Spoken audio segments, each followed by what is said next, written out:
one of the visual team members here at Rogers Gardens, and I'm the creator of the Mandrakes and our Halloween Hocus Pocus display. Now I'm going to show you how to make a mandrake in your own home, and here are the supplies that you need. You can find any of these supplies at your local craft store, or you might find some items in your own home. What you need to do to start making a mandrake is just get any little average baby doll. Now this baby doll is pretty cute, but it has a painted face, so there's not a lot of features popped out. So what you want to do is take your average cotton ball and some white glue and start painting onto the face. So we're going to make a little bit of an eyebrow, and then take little bits of your cotton ball and you want to re-dip back into the glue, paint the glue over the bit of the cotton ball, and once that's kind of all sticky, you can push the cotton around to make an eyebrow, and it can look cross, it can look happy, it can look scary, but it just gives that little ridge of a feature. So once the cotton is all over the face and the head, what you want to do is make sure that the cotton is sticky, and then you rip up some paper towels, and then you take more glue and lay it over. It's a form of decoupage. And then what you want to do, once you have all the paper down, you still want to keep your shape by pushing it up with your paintbrush. So to get the stems on the top of the head, you want to take some scissors, open them up, and be careful, don't cut yourself. And you want to twist it around to make a hole, just like that. And if you could do 3, you can do 2. I'm going to do 2.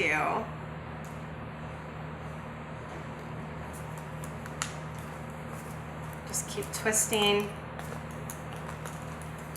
And then you have 2 holes. So you want to take a sheet of aluminum foil and gather it up and twist it really tightly all the way to the ends. And it's okay if you have little knots in it. That actually helps.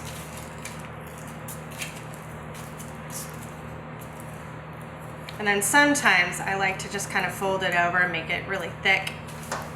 And you just stick it into the hole. And then what I like to do is just do some hot glue around the hole, and that way you can help secure it. And then once it's hot glued, add some cotton balls at the base. And then you want to paper the whole thing. If you feel like it's a little too flimsy, you can always add like a thin wire wrapped around it, and then you paper it. But before you get to the tip, you want to hot glue your stem for the leaf, and then paper the edge all the way to the tip.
So you can make your doll with just the head showing, one arm showing, or both arms showing, and you can extend with cotton balls a little bit of the hand if you like. what I like to do is take a twine and even some small wire that I can bend. And what I want to do for the roots is hot glue it to the fingers and let it curl and drape. And then what I do is I can either cotton or paper the edge so you can't see it, and then I spray paint the whole thing.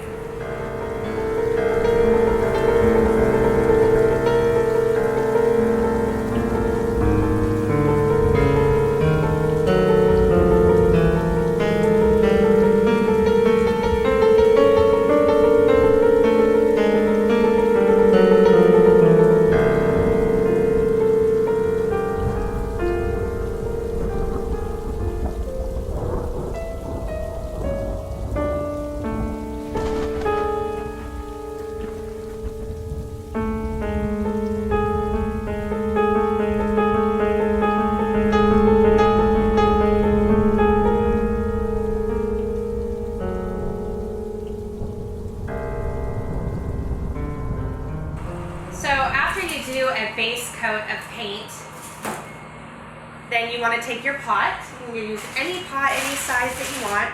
You want to use some just regular crushed paper and fill up the bottom, as this little guy is small. So I'm going to add a little bit more paper.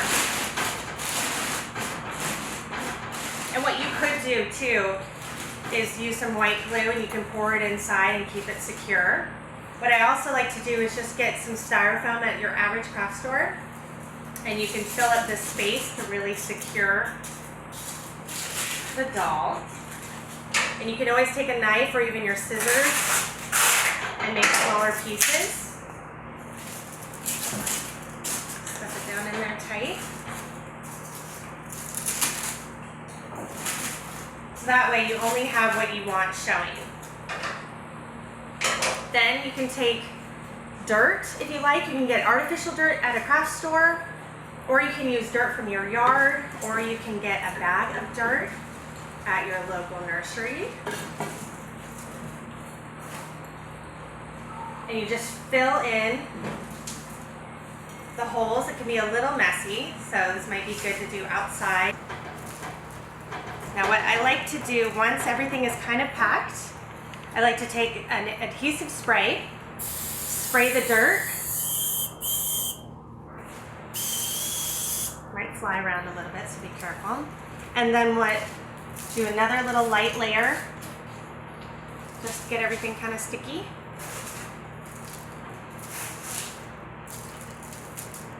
And then sometimes there might be little bits that you didn't really cover with paint. So what I like to do is actually spray pieces of your Mandrake and just do a little bit of dirt so it looked like it just climbed out of the pot. Even up here all on the branches as well. And you just brush it on.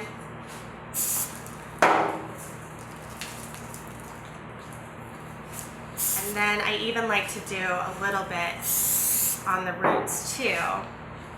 Take it in my hand and just sandwich it down. So that way, that looks like it got pulled out of the dirt too.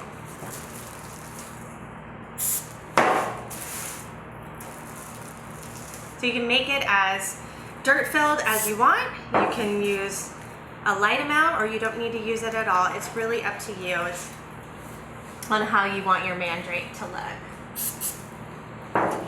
You can even add moss to it if you want to add a little bit of color in the dirt. And then once you're done, you can always do a little bit of a light spray back on the base again. Keep that dirt intact. And then all you need to do is just take a lighter paint and then paint the features. So anything that's a ridged and raised part, even all the way up to the roots as well, even though there are some dirt bits all over it, you want to take your paintbrush and a lighter paint and paint those so you can actually see the features a little bit more. And then you also want to take some paint to the eye as well. I like to use like a red paint color for the eye. Just makes it look a little creepy, but you can use any color that you wish. Once you've completed the steps, this is what your mandrake will look like. I really like them in groups of 3s or 5s, and that way you can have your own mandrake garden. I'm Emily, and come visit us at Rogers Gardens and check out our Hocus Pocus Halloween display.